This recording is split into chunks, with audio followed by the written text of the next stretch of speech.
Why be a cheap copy of a great original when you have the option to be yourself? I listen at every orator imaginable. Whether I agree with the message or not, I watch for the delivery, the technique, and the style. You can learn from litigators, you can learn from comedians, you can learn from preachers. I know the content I want to deliver, but the vehicle I want to drive it home in is a conglomerate of all of these different styles and the propensity. It's like asking a gospel artist, can you learn anything from a jazz artist? Can you learn anything from a classical pianist? Absolutely. And incorporate all of those different modalities into your style. And the more diverse those modalities are, the broader your stage becomes. So what are you listening for when you're listening? I'm listening at how they connect with the audience. I'm looking at how they enter the room. I'm listening at the rhythm. See, great preaching is almost musical. Great speaking has a rhythm. It has a cadence. It has a voice inflection and a tone.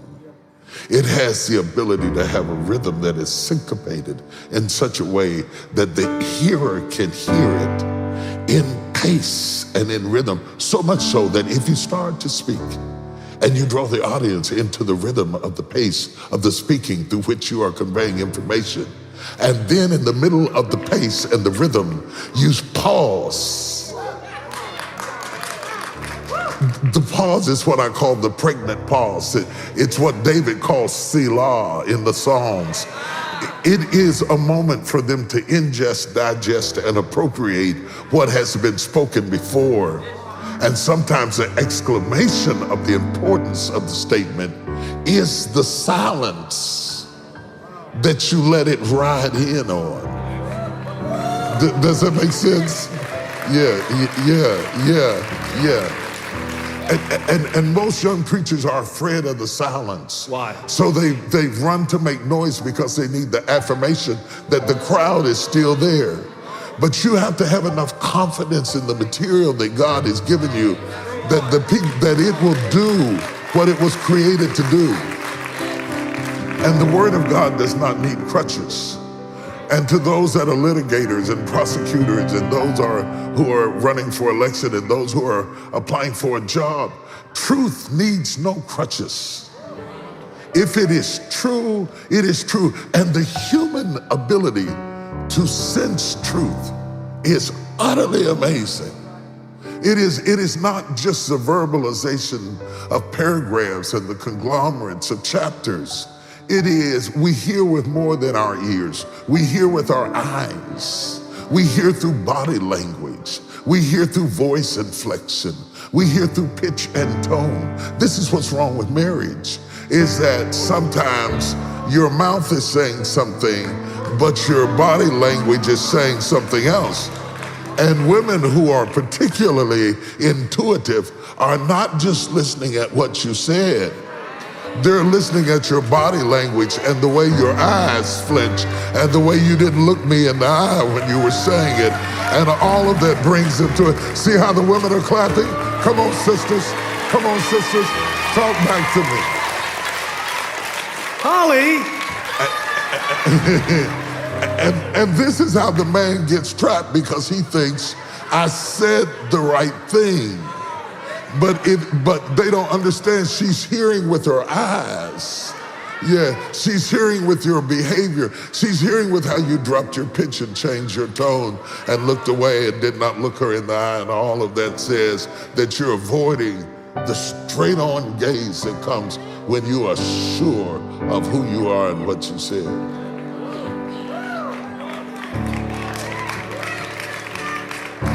To understand that as an orator, and every one of us in here are orators, whether we get paid for it or not.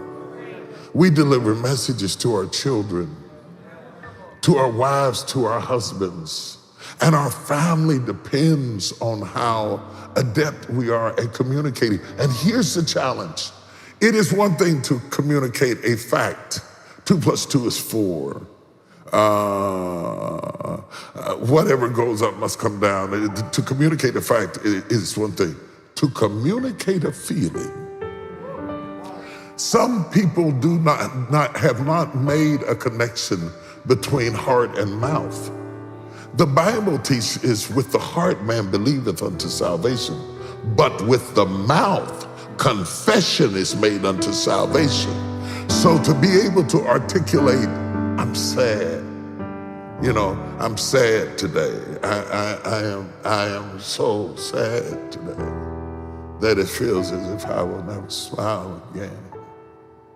And I cannot explain to you fully the source of the sadness, but it is as if all the color has been washed out of the earth and water does not feel wet. And though the sun rose, it did not shine. And though I am breathing, I cannot get air. And my soul is sad. To be able to describe a feeling to the point that it conveys. I'm kind of depressed all of a sudden. You know, or I love you. I love the scent of your hair. I love the gleam in your eye. I love the way you lay your head on my shoulder. And I love the way you need me and are not afraid to show me. Well, you know, what do you love about me? I love you, that's fine. What do you love? Some people do not have they have not worked out in the gymnasium of communication enough to express what they are feeling. It is not that they're not feeling it, they haven't worked out to use the skills that are necessary to communicate what is in the heart.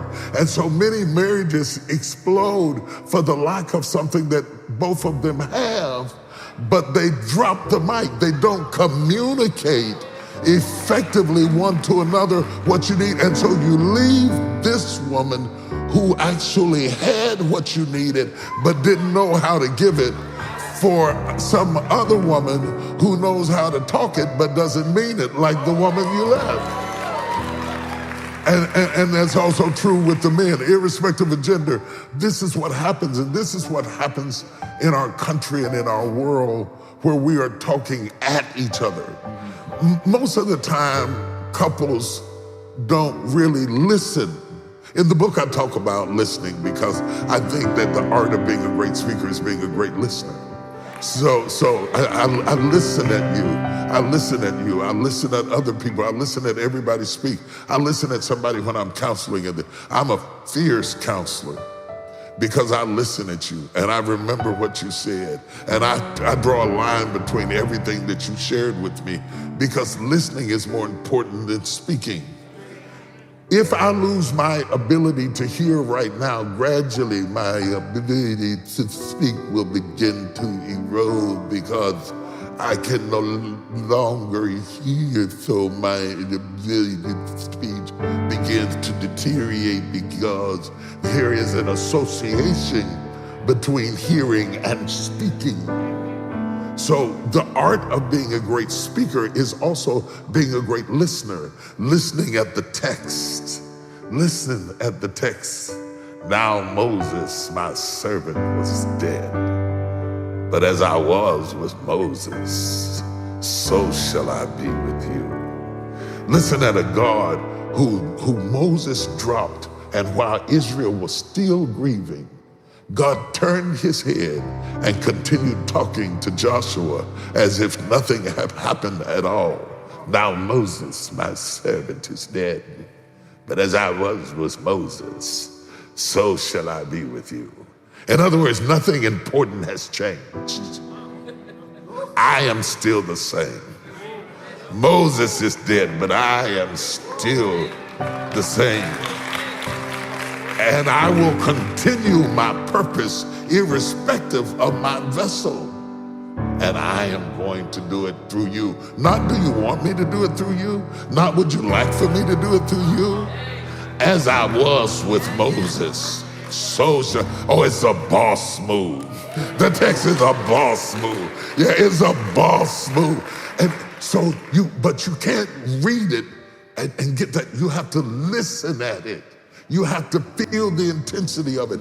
You have to hear the sobbing in the background of a nation of people who have lost a leader that it has taken them 40 years to love, and it will take them 400 to get over.